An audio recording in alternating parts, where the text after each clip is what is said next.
Welcome back, everyone. What we have here is the STOV Flatpack Gas Barbecue.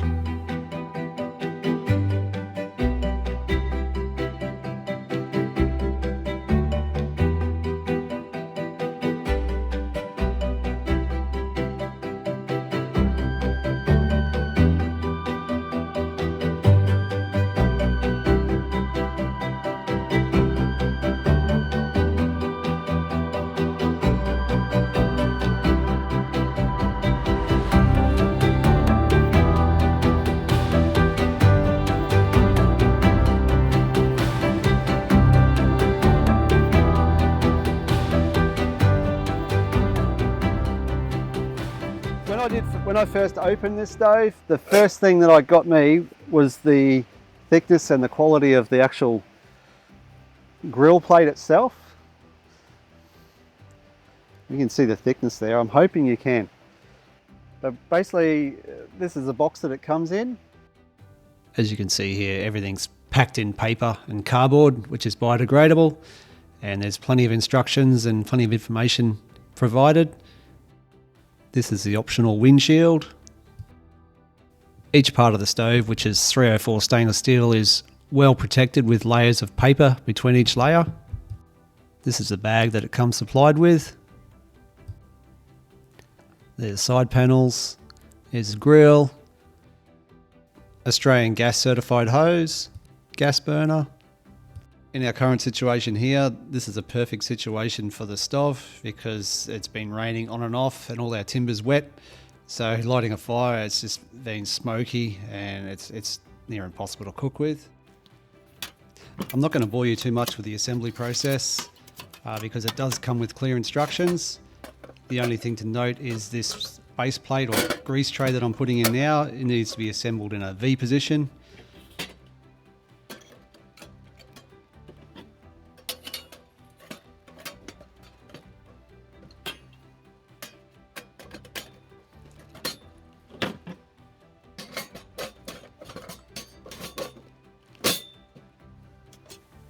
When you buy the stove, it doesn't come with this windshield. This is an extra $45, but I suggest you just spend the extra $45 straight up and buy this windshield because it's obviously a windshield, but what it does, it allows the stove to be that much more efficient. It retains a lot more heat when you're grilling.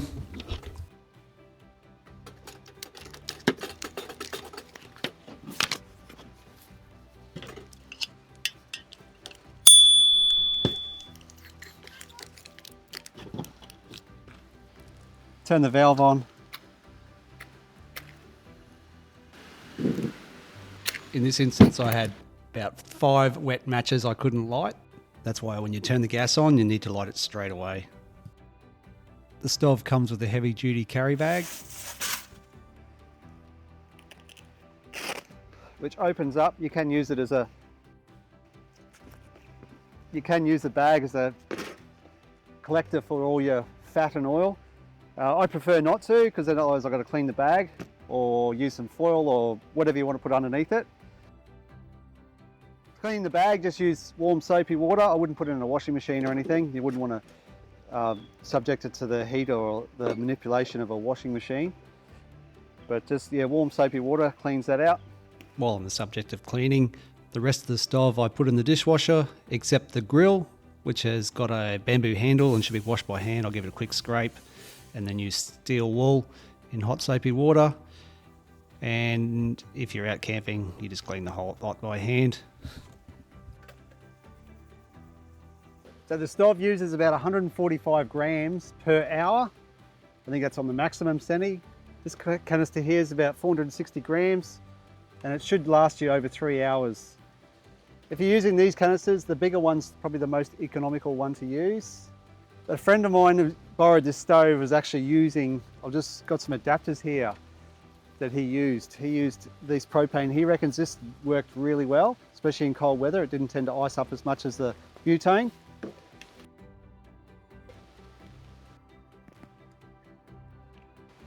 He was using this little adapter here, which just screws on to the bottle. and then you can adapt it onto there. So you like your little Coleman,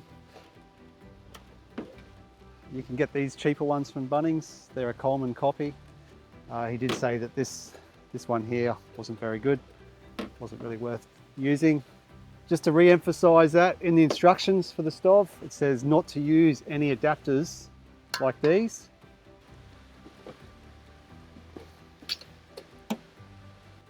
This stove's got, you know, it can be used in so many different situations. It's not just limited to camping or going on a picnic. You know, I've used it on a bicycle, on the back of a bicycle. I've used bushwalking, used it camping. You could use it in a boat, which I have done on the deck of a boat. There's a multitude of cases that you can use this for, especially in situation if you go to a park and the barbecues are all taken, or the barbecues are out of order, or if you want to have a barbecue somewhere quiet in a park and not just be centered around a barbecue, you can go off somewhere in your own little quiet space and have a barbecue, not be reliant on having to be where the barbecue is. You take the barbecue to you. Also too, when you're putting stuff on this, make sure you spray or oil your food before you place it on the grill. You don't want to be spraying oil all over the grill, especially overspray. This stove was sent to me by Freddie, the owner of STOV. I approached him because I saw this product and I thought it was a really good looking product, and I wanted to see for myself what it was like. And he willingly sent it to me, which I really appreciate. And I've got a lot of use out of it lately, and I'll continue to use it because it packs down so small and can fit in my car, can even sit in the parcel shelf in the back of my car. Places where you go, there's a fire ban. It's good to use in that situation. Don't just go off my opinion of this.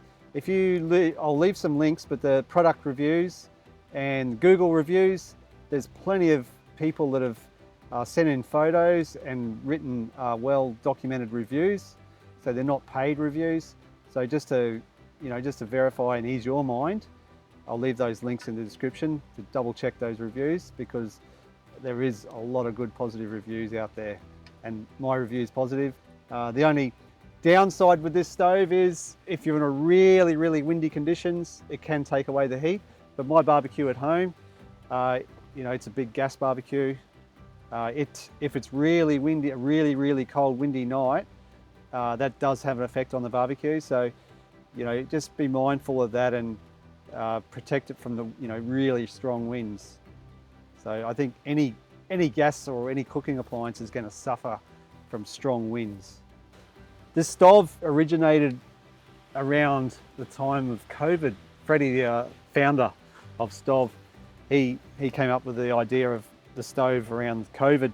He wanted a little portable barbecue that you could get around, even just to take to the beach. So I think ideally for this, it's good for a couple, 2 to 3 people, 4 people, depending on what you're actually cooking. Like sausages, you can fit a lot of sausages on here. But what I do if I'm cooking in batches, I tend to put an aluminium tray on the top of this lip here, or even rest a fry pan on the top of the windshield, and that I can just, as I'm cooking things, I can just put it into there, and it just keeps things warm. It also retains a bit of heat too onto the grill. At home, I've been using it in place of if you're only just cooking for a couple, 2 to 3 people at night, and I've just been placing the actual barbecue inside my gas barbecue at home, and just so I don't have to heat up a big barbecue just to cook for a couple of people, 2 to 3 people. When I'm cooking breakfast, I have put my little Tom Shoe pot with, say, 750 mils of water on there just to make a coffee in the morning. It took about, just when I was cooking, it took about 20 minutes to boil when it was on flat out. It's not designed to boil water. When I'm cooking breakfast, I can stick the 8-inch spun steel fry pan on there to cook eggs, but I was just grilling bacon, grilling halloumi cheese, grilling mushrooms. The grill's really good for cooking toast. This situation here, I left it a little bit long while I was trying to film it. I got these kebabs. They're a bit long to go that way, so I'm just going to take half the windshield off. I've just got olive spray, just so it doesn't stick to the grill. That's a good thing cooking outdoors. You don't have to worry about the overspray of the oil. Just wait for that to heat up. Okay, this is up to temperature now. I just spin it around as the wind was blowing from your direction. So it's really cold here at the moment.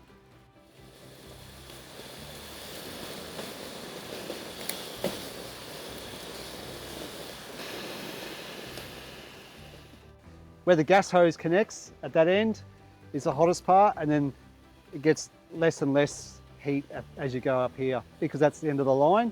You get a bit of a pressure drop. Still hot enough to grill.